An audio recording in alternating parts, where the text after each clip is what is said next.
Welcome to On My Way to Wealth, the podcast where busy Gen Xers can learn financial tips as they navigate life on their way to wealth. And now, please join your host, Luis Rosa.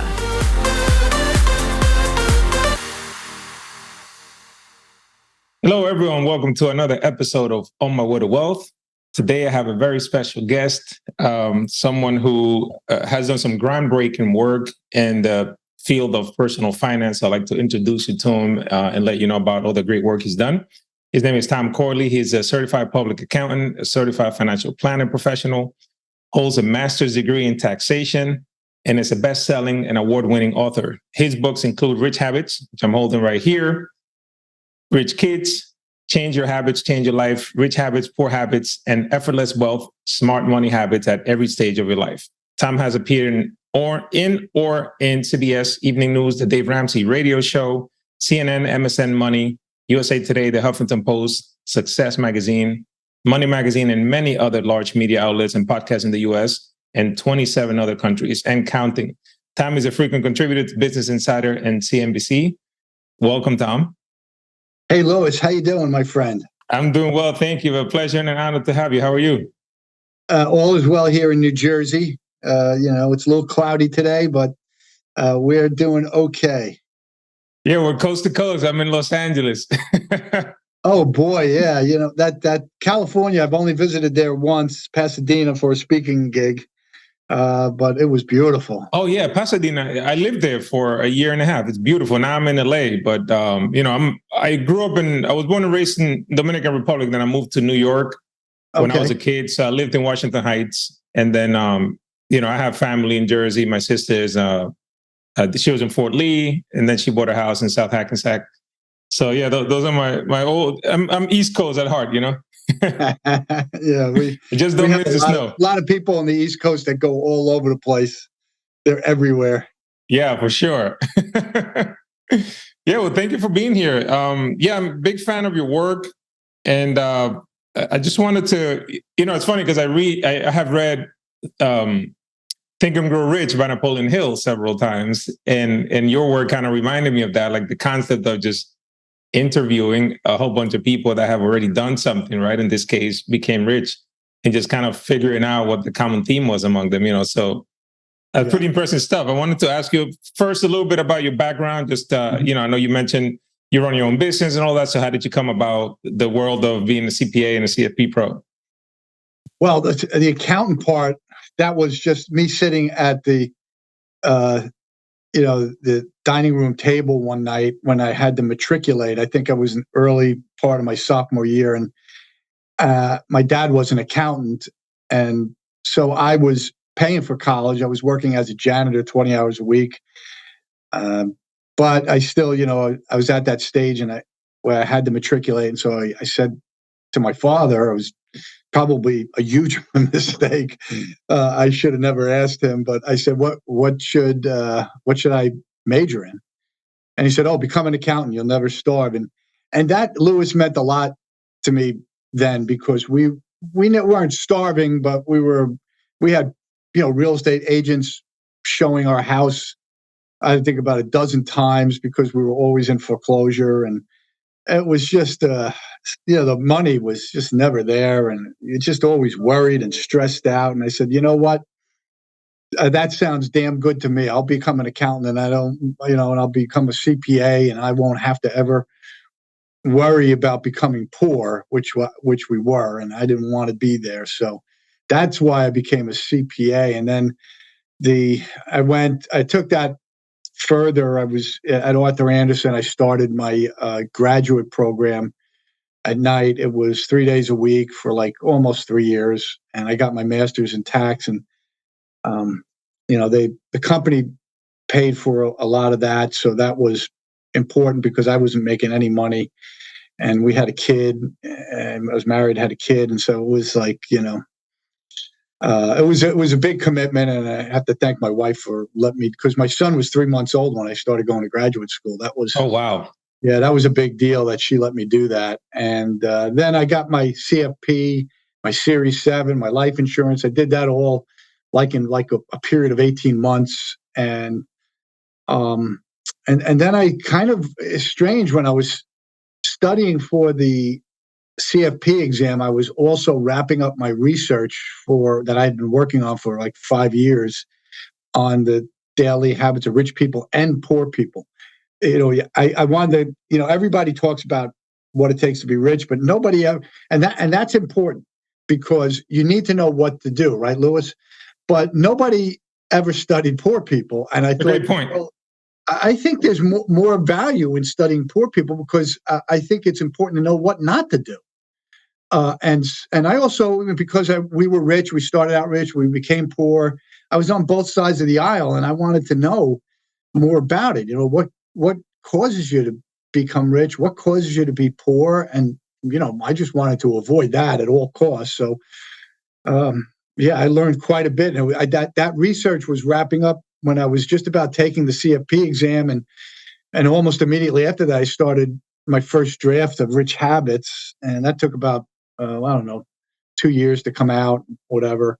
And it didn't do anything for like 2 or 3 years until really Yahoo Finance interviewed me. That was simply because they liked one of the articles. I write every day articles, and I put them on my Rich Habits website. Talk about Rich Habits.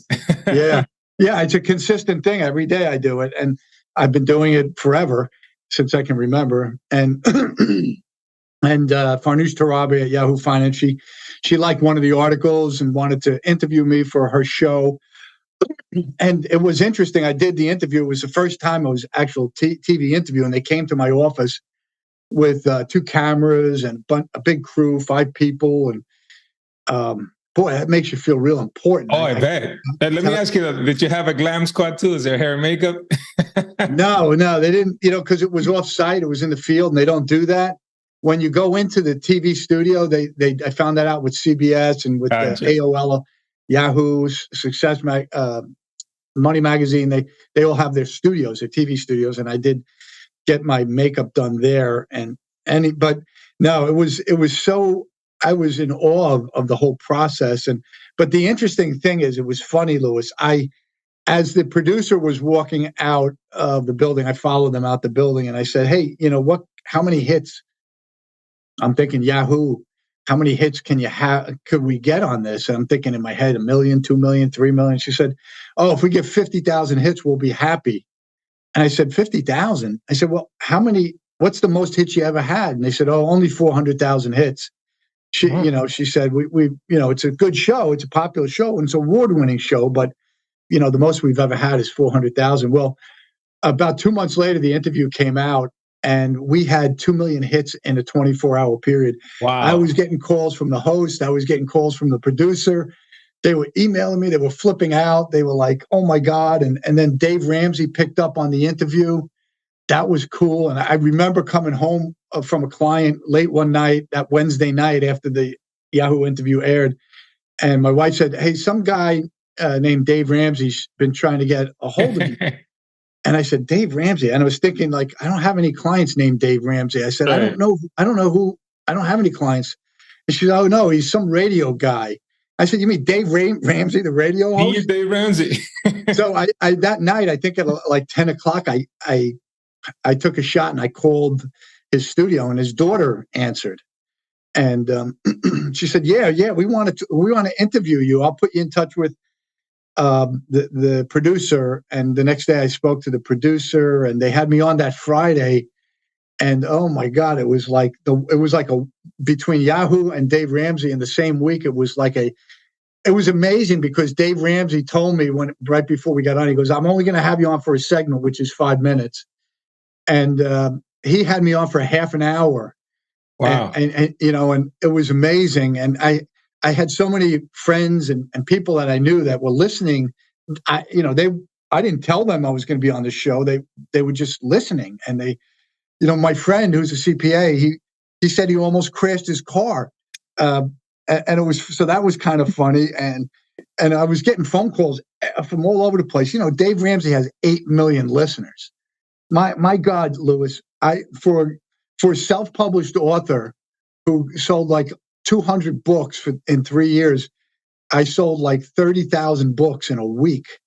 And I was my ranking on Amazon, they have a bunch of rankings, but the only ranking that matters is the top 100. And that's when in all of the United States, if you break the top 100, that means, let's say you're 99. Well, that means 98 other authors in the United States sold more books than you. And I actually hit number 7 that following week. And I stayed in the top 100 for like a month. It was just an amazing thing. It was something. That's why you pursue your dreams and your goals, because you just never know what might happen.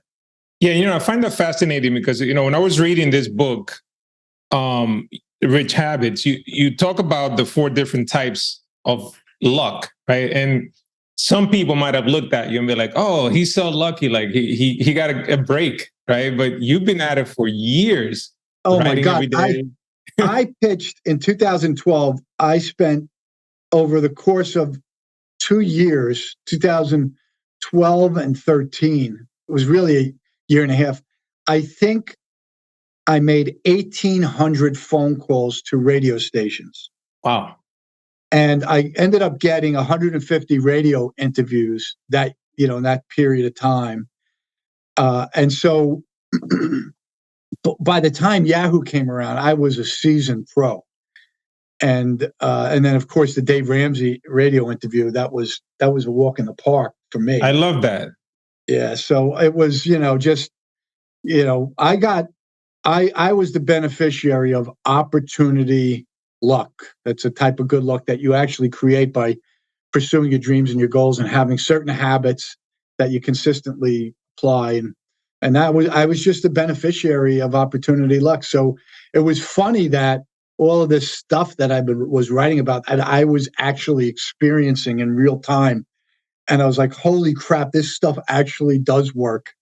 And it completely changed my life. It was you write a book, it's a business. And I think most authors, I'd probably say about 95% of the authors who write books don't think of it that way. They think of themselves as artists. I thought immediately, this is another business, another stream of income that I'm going to be creating. And I'm going to apply my CPA business knowledge to this second business. I did that with the CFP. And so, I look at it, I spend a good 2 to 3 hours a day on my Rich Habits stuff. And I spend 2 to 3 hours a day on my financial planning. And I spend 3 to 4 hours a day on the CPA stuff. So I have long days, not necessarily in the office, but, I work at home as well. And I have early morning. I start at 5:30 in the morning and I finish up usually around 7:38 at night. I'll do an hour or 2 after dinner doing stuff. So I mean, it's a long day, but it doesn't seem like work to me. Yeah, because you love what you do. Well, that says a lot, right? I love it. Yeah. You're applying your own principles. So going back to the origin story of the study, if I read correctly, was a client of yours was having some issues, and you had a client that had a similar business and same type of line of work, and they seem like pretty parallel, right? But one of them was much more successful, and then you realize, maybe I'm asking the wrong questions to this guy, and it kind of changed it. Yeah. What happened was, I think I was in running my CPA firm. I had just taken over the helm, and I was running it for maybe 3 months. And this client, this business client of ours, who nobody liked, he was intimidating, big guy, like 6'4", almost 300 pounds. He was huge. Oh wow! And he was gruff. He was like one of these hard scrapping guys. He had inherited his auto repair business from his father, who had run it successfully for like 35 years and handed it off to his son, and everything was going fine. And he was doing exactly what his father was doing. But he when he approached me, he said, my bank termed my line of credit, which means they converted it to a term loan and shut off his access to cash. And so he couldn't make payroll that week. And he said, I need you to find me a bank so I can get a line of credit. And I told him, that's not going to happen. You're being unrealistic. And he started to cry, and he broke down, and it became a real authentic meeting.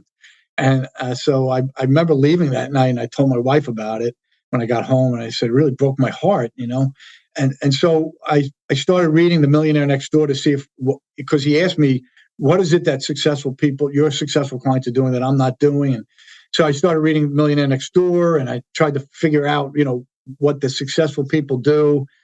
And then I also wanted to know what he was doing wrong. And so what do unsuccessful people do? Well, The Millionaire Next Door didn't answer really those questions. They were really just a snapshot, of their lives, when high net worth individuals' lives and wealthy people's lives. So I didn't really answer a lot of the questions I had. So I started embarking on trying to find the answer to the question, and it led me to, I had a meeting with my client. So the client was sitting at lunch, and I had studied his business this was after about 2 or 3 months of looking at the details of his business. And so we were just making small talk because I had no answers for him because he was doing everything right. And the only thing I said to him is, you do pay yourself about $40,000 more a year than one of my clients who's in the same business. And I said, I was thinking, $40,000, that shouldn't really cause you to go bankrupt, which is what the path he was on, because he had a $400,000 line of credit. But then he said, well, and then I said to him, what do you do with your time? Just making small talk. And what are you going to do tonight? It happened to be a Wednesday. He goes, oh, tonight's a great night. It's my favorite night of the week. And I said, why is that? He says, well, ever since I got divorced, for Wednesday nights, what I do is I get a couple of bottles of wine. I hire a couple of prostitutes. And I was like, and he saw the shocked look on my face. and he goes, oh, sorry, I'm sharing too much. I shouldn't have said that.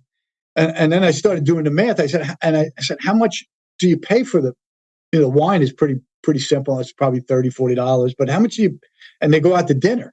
So maybe that's a $250, $300 night. And I said, how much do you pay for these women? And he said, it's like a $350, $400, $200 each, something like that. Or I was like, did the math, and it was about $40,000 a year that he was paying on his Wednesday night habit. And I realized, oh my God, I'm asking all the wrong questions. I need to get into the nitty gritty. I need to understand what people like him who are struggling, what they're doing from the minute that they wake up in the morning to the minute that they put their head on the pillow. And it took me a little while, but I came up with my 20 question list, which is 20 categories of questions that actually are 144 questions. And that became the basis of the Rich Habits study. Yeah, that's awesome. And one thing that I found fascinating too is a lot of the habits have nothing to do with money, and because I feel like some people, the minute they see the word rich habits, they're probably thinking, oh, they're maxing out their 401k and buying this stock or whatever. So it's pretty encouraging to see that a lot of these things are things that people can change in their daily lives, regardless of their income, right? So right. Yeah, let's get into some of those, Sure. You don't have to cover all. Definitely want people to go buy the book so they can go check it out. But tell us, some of the habits that stood out to you, whether they're good ones or bad ones. Well, in that book, Rich Habits, I actually have 10 what I call keystone habits. They're the most powerful types of habits that you can forge. The first habit, Rich Habit number 1, is what I like to call it the self-awareness habit. It's the first habit because it's the most important rich habit.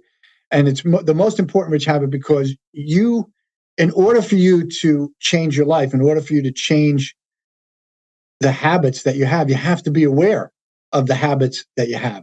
So that's the first rich habit because you have to start there. You have to become aware of the types of habits that you have. And the only way to do that is by tracking your habits for about 3 or 4 days on a piece of paper and tracking all your activities, because you really need to list everything. It's really all you need is 3 days. And then you'll find out that some of the activities repeat every day. Those are habits. And then you could just simply put a plus or a minus next to those repeating activities, behaviors, and that you'll find out which ones are good habits, which ones are bad habits. So that's really the most important thing. It's just self-assessment, self-awareness. And the other ones are reading to learn was a fundamental rich habit that about 88% of all of the millionaires had. What they read was typically content that related to whatever their business was, whatever they did for a living, whatever their dreams were that they were pursuing and their goals that they were pursuing. They read content that related directly to that stuff, right? So reading to learn. They also, I don't like time management. I never did. I understand to-do lists are important, and the wealthy had to-do lists, but they also had to-don't lists. These are things that you should not do. Don't do these things. And it might be things like don't watch more than an hour of TV a day, don't stream, don't spend an hour a day on social media or on the internet. Time suckers, right? Yeah, they time wasters. I call them time wasting habits. So they had this habit of really being cognizant of the bad habits that they had that they wanted to avoid. And then there's something called dream setting that a lot of them engaged in. This is where they actually scripted out their life like 10, 15, 20 years into the future. And they said, it was as if they were writing in their journal today. And they say, I'm 60 years old. I'm worth, $10 million. And I live in this beautiful house. You list everything that you have, all the great stuff. And then the second part of that is how you got there, right? So that's the dream setting script. And the how you got there is where you'll unearth all your dreams and the goals and the successes that you had, the victories that you had during, your 10 or 20, 15 or 20 year march to wealth. I thought the dream setting was so important. The other thing that I discovered, which is unique, you'll never find this anywhere. And if you do, they pirated it from me. But there are 4 paths to wealth that almost every millionaire pursues. One of these paths they'll pursue. And we'll get into that. I don't want to give it away because I know we want to talk about that in depth. What's cool about the 4 paths to wealth is the revelation or the groundbreaking revolutionary discovery is really that anybody can get rich. It doesn't matter what your personality profile is. You can get rich. So I think that's an important thing that we should cover. But those are pretty much the key rich habits, the top ones. Absolutely. So the last one you were talking about sounds like, to some degree, incorporating the law of attraction there to some extent, right? Well, I always like to say the law of attraction is action. And you can't just attract good things into your life through just by thinking about it and wishing them. Human beings are not there yet mentally. We may have the capabilities, I think we do, but we're hampered for some reason.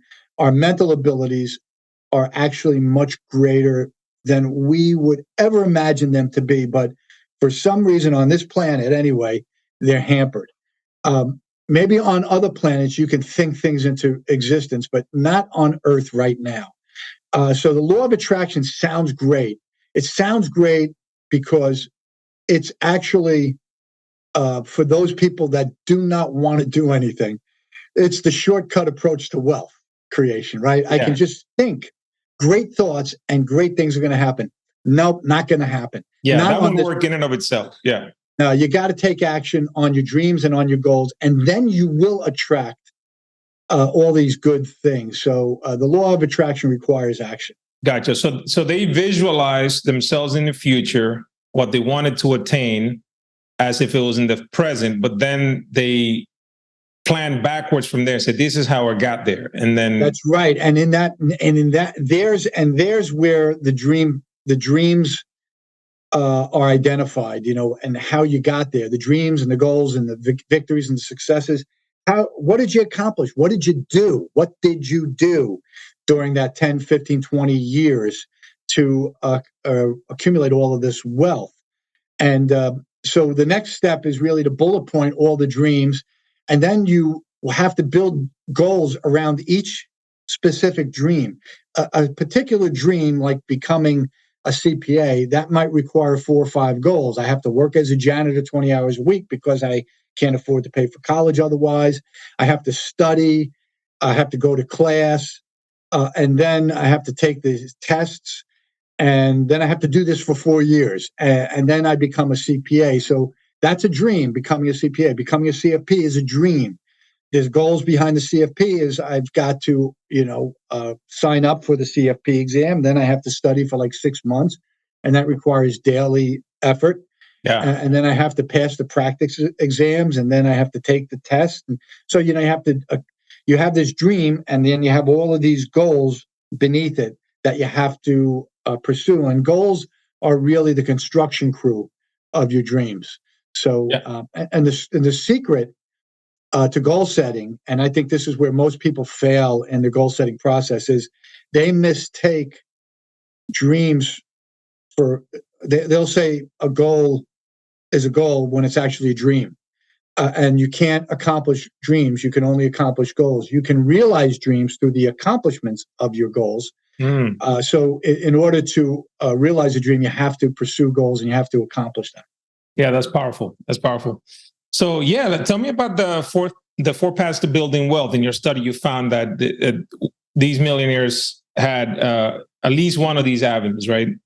Yeah. Other than the rich habits and the poor habits, discovering them, I think the four paths to wealth is the most revolutionary discovery, not only in my research, but I think in the space that I'm in, this wealth creation space, this personal development space. It's proprietary. It's unique. As I mentioned, you're never going to hear it come out of anyone else's mouth. It's so profound because it takes away all the excuses, Lewis. I can't be rich because I'm not smart enough. Yeah, you can become rich if you're a saver investor. I can't be rich because I'm risk averse. No problem. You can become a virtuoso or a saver investor. I can't become rich because I don't have enough money. Well, you can start a business. You don't need to even have a college degree to start a business. You can learn through the school of hard knocks. So it takes away all the excuses. And the revolutionary part of this is that anyone and everyone can become rich, no matter your personality. You just have to pick the path to wealth that suits your personality. For example, one of the paths is the saver investor path. That requires a personality, or at least the self-made millionaires in my study who pursued the saver investor path. A lot of them were introverted. They were risk averse. They did not want to work long hours. They did not want to take on enormous responsibility at work. They just wanted to be an employee, and they wanted to do their job as well as they possibly could and save 20% or more of their income along the way. And they did that. Now, the big company climbers, they were a different breed. These were people who typically had a bachelor's degree. So it is kind of a prerequisite to have a bachelor's degree if you're going to climb the company ladder, because that gets you in the door. But there are plenty of cases where people rose up the ladder and didn't have a college degree. But for the most part, you need a college degree. And then what they did, these big company climbers, is they worked their butts off. On average, it was about 55 hours a week. And oftentimes their vacations were interrupted. They did not have a lot of available time for family and friends, but they had more time for family and friends than the entrepreneur, the dreamer entrepreneur, which we'll get into. And they had to be politically savvy. They had to have like a Teflon coating because people were always trying to undermine them, and there was negative gossip about them. If they were climbing the ladder and getting ahead, people wanted to take them down. It's just politics. That's the way politics works. Right. So they had to have this Teflon outer coating, negativity that gossip, it would drip off your back like water off a duck's back. It never bothered them. And they had to be really great at building power relationships. And they had to really know and learn the influencers, not only within their company, but within their industry. So these are some of the requirements. And the personality profile, they're aggressive, they're high risk tolerance, they're go-getters, they're outgoing, they like people, they like hanging out with people, they like working in teams. Now, the virtuosos, they were sort of introverted. They were more nerds, I guess you would call them. Mm-hmm. These the knowledge-based virtuosos. Anyway, there's two types: knowledge-based and skill-based. And these knowledge-based virtuosos, that's unique in the sense that in order to become a virtuoso, you have to be among the best at what you do in your particular field. And the knowledge-based typically required that you get advanced degrees, master's degrees, PhDs, things like that. And you really had to work long hours like the big company climbers and the entrepreneurs. And you continuous study. Every day you're growing your knowledge base, and maintaining your knowledge base. The skill-based virtuosos, the big thing for them is they had to practice. They had to do core practice, they had to do deliberate practice, and they had to do analytical practice. Core practice is just practicing your basic skills so you have core competency. Deliberate practice was repetitively practicing subsets of core skills so that you could become expert in that particular subset. Like, think about a tennis player who knows how to hit a forehand, backhand, overhead, and a serve, and maybe a volley. Well, the subset, the sub skill set would be hitting your backhand down the line every time you want, hitting your backhand cross court, hitting a drop shot to the left, to the right, hitting a lob. They have all these subsets of their core skills that they would practice. And so, and oftentimes, I think in almost every case, the skill-based virtuoso required a coach or a mentor or some expert that was holding their hands along the way, and that costs money. Yeah, so it's an investment in yourself, right? Yeah, and then the dreamer entrepreneur path. This is the hardest path, by far the hardest path, the most stress, the longest hours, the greatest risk that of all of the paths. But it was, if you want to think about it this way, it's worth it, because on average, it was the shortest path to wealth, 12 years, and the greatest return on investment, about $7.4 million in the wealth that they accumulated. So it was, the dreamers. These are people that are they're natural born salespeople. They're outgoing. They have a high risk tolerance. They can shoulder an enormous amount of stress. They will pursue a dream even if it means that they have to get divorced. They will pursue that dream and never quit until they're dead or disabled, physically disabled. So that's their mindset that they have. Wow. Yeah, that's hardcore. True warriors, yeah. Got it. It's interesting, though, to know that, I think this is very eye-opening, because it lets some people know, like, hey, if you don't have a unique product or something, like, you don't have to be a business owner. That might be the fastest path, but you could also just slow and steady wins the race, right? Just save and invest, chugging along in career advancement and so on, but you can still do it, right? So like you say. Yeah, and that's important, because a lot of people value their family time and their friend time, right?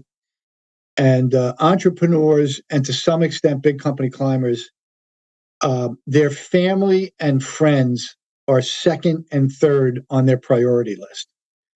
So if your number one priority is your family, and your number two priority is your friends, and your number three is your career, then the saver investor or virtuoso path is probably the right path for you. Yeah, that makes a lot of sense. And you're talking about self-improvement and reading. I don't know if, now with modern technology, you have YouTube and people kind of watch and listen to a lot of podcasts and YouTube videos about the thing that they want to do, right? Like, learn more about it. Would that fall under the category of reading? Or is it better absolutely. to just read? 100%. Such a great point. So, when I built an Irish pub in my backyard. I didn't even know how to hold a hammer. So what did I do, Louis? I went on YouTube and I watched the specific things that I wanted to do in the bar, to build the bar. You have Guinness on tap? But yeah, I wanted to build an outdoor bar, and I already had an indoor bar that I was going to move from my old house to the pub. Anyway, I didn't know how to build an outdoor bar, so I went on YouTube and I looked at about 20 videos, and I figured out how to do it. So yeah, YouTube is great. I think where it really has value, if you have a particular activity, skill-based activity that you need help with, you can actually visualize and see how to do whatever it is you need to do. And I think for skill-based people, it's probably the best thing to come along since sliced bread. Yeah. I use it all the time. If I'm having trouble understanding how to do something, the first thing I do is I go on YouTube to see if there's any videos of people that experience the same problem, and there's always somebody.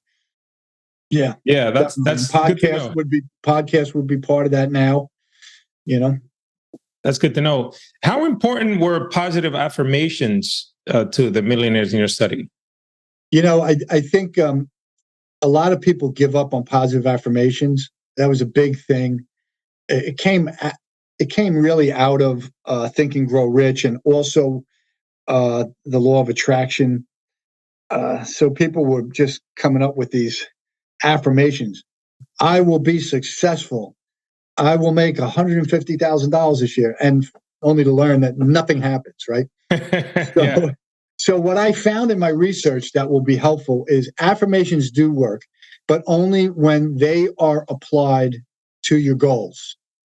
So if you set a goal like, or a dream even, so I want to become a CPA. So what does that entail? Well,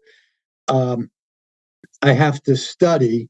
So the goal would be to study, an hour every day, or whatever. Maybe it's more than an hour, but an hour every day. So the affirmation would be, I study my accounting an hour every day. If you're trying to learn how to develop a certain specific skill, let's say you want to build decks, and that's the thing you want to go into. The affirmation would be, I practice at least 2 hours a day on building decks. So it has to be specific to the goal that you're pursuing at any given moment. Then the affirmation works.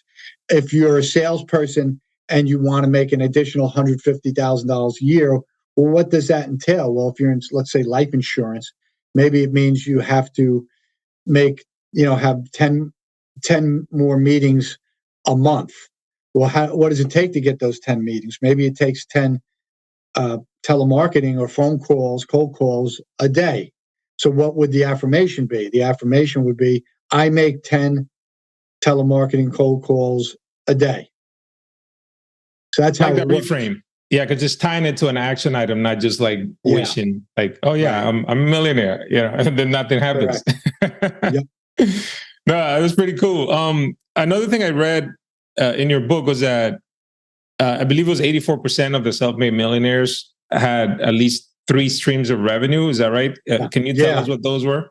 Yeah, and there was just a study that came out, and I was reading it in the newspaper. And oh boy, it would be nice if I had it right at my fingertips. The study concluded that the average self-made millionaire had 7 streams of income. Wow! Think about that. It was funny because I did a speaking gig for Robin Sharma at the Titan Summit in 2014, and I had to follow. Imagine this. I had to follow Richard Branson.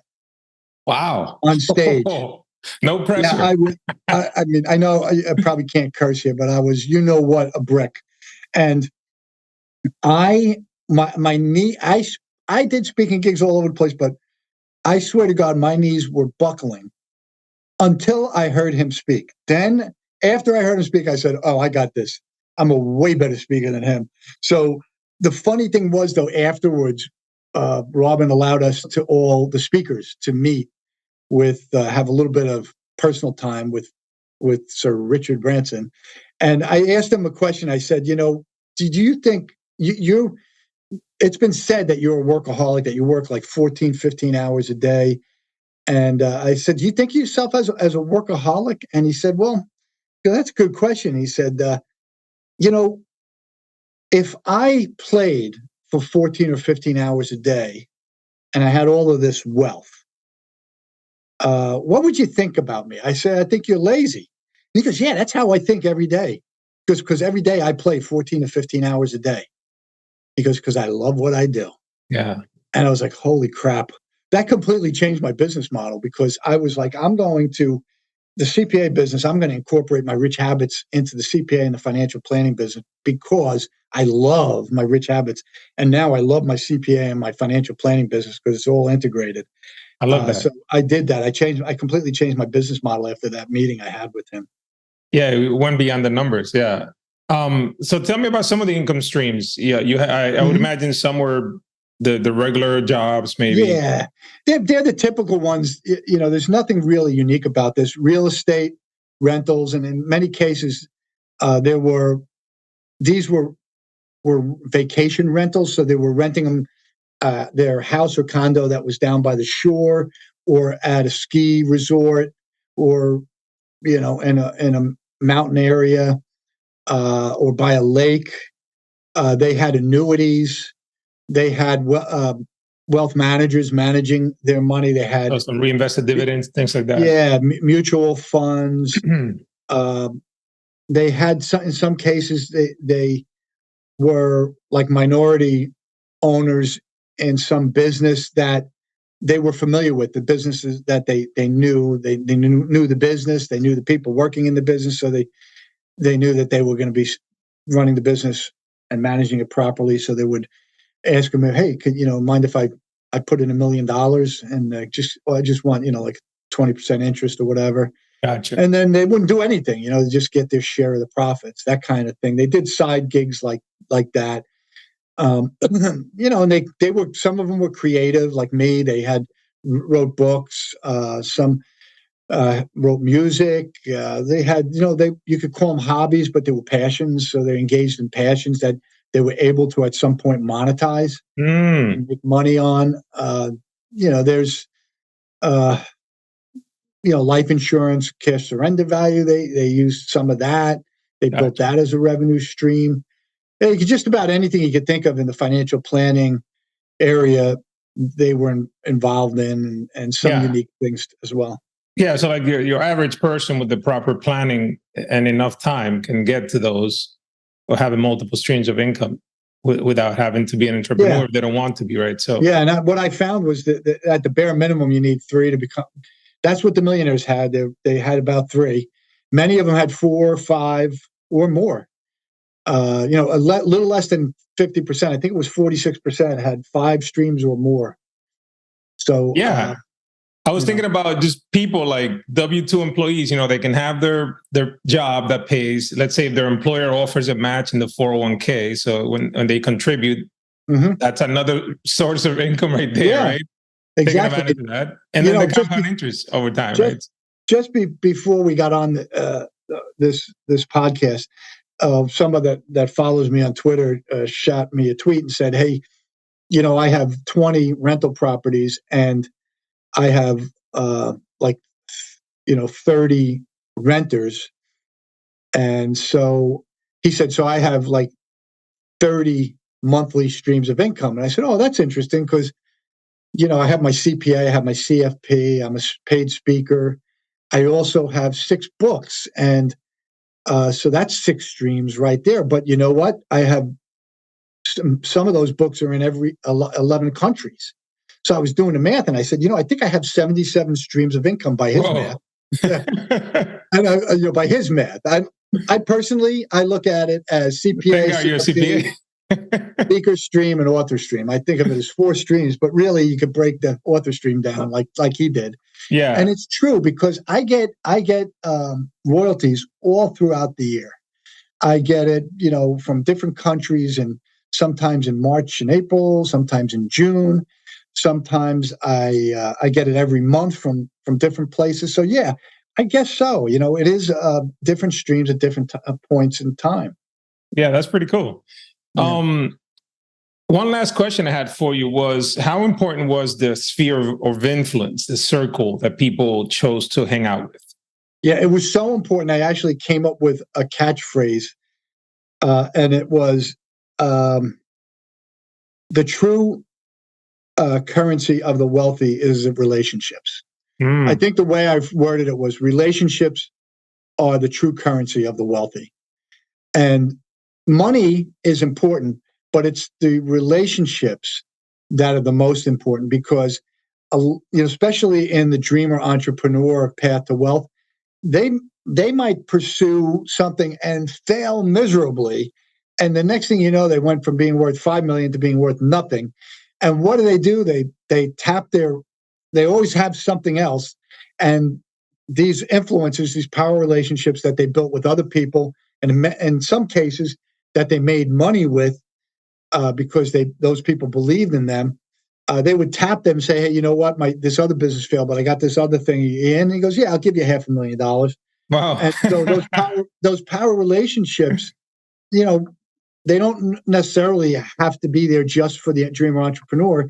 They could be there for any one of the paths, and it could benefit or bear fruit when you call somebody up and say, hey, my kid's trying to get into Boston College. Do you know anybody there? Oh, it just so happens my best friend is on the board of directors there. Yeah. Let me give him a call. And the next thing you know, your kid is getting in the door at Boston College, that kind of thing. Door openers. They don't necessarily always have to be about making money or rescuing you or providing you working capital. They could be about 100 things. Do you know a really good doctor? I just got cancer.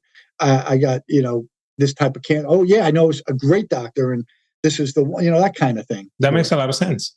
Yeah. And, I thought of something else, actually, that I wanted to ask about that I found interesting. When I was looking at the do's and the don'ts, and I remember there was something about returning phone calls. And it looks like it was a no to necessarily return every single phone call the same day, if I read that correctly. If you could tell me a little bit more about that. So the phone calls that you always return, and you have to do it with usually the sooner the better, obviously, but within 24 hours, are your power influencers and your clients and customers, right? And family members. Yeah. Now, all of the other ones, they can go on the back burner. And the ones that you don't really even have to return are the people that I like to think of as time vampires. These are people that are going to suck your time, that don't help you in your business at all. In fact, they impair your business to some extent because they take up so much of your time. Those they're kind of toxic people. You don't ever want to return those phone calls. You don't want those toxic people in your life. But if you have to have them in your life because they're family members, you don't always have to return their phone calls immediately, unless, of course, it's a life emergency or something. That makes a lot of sense. Yeah. Bail somebody out of jail or something. Yeah. So it's like protecting your peace, right? And prioritizing the things that are going to serve based on your values and your goals, right? So I love that. Where can we find you online and social media? So, richhabits.net is my website. I post an article almost daily, and you just subscribe. It doesn't cost anything. And I don't even have any advertising on there, but every week I get somebody that asks, because I have a lot of subscribers. Every week I get somebody that's begging me to advertise. I won't do it. I never will, because money isn't always the most important thing. And richhabits.net. You can learn everything you need to learn about me, and also get some good information through my articles. All right, excellent. Yeah, I'll be sure to share that in the show notes. Thank you so much for being here. This was amazing. Before I let you go, last final question. This was off the cuff. You're in a quick elevator ride with a complete stranger. They don't know you. They don't know about richhabits.net, none of your books. What is something that you would like to leave them with if they're never going to know who you are or talk to you ever again? Any words of wisdom that you would say, hey, here's something I learned throughout my life that I would just like to pass on to you? Yeah. Where do you want to be 10 years from now? And just walk away. Gotcha. You plant that seed, you could change that person's life. Got it.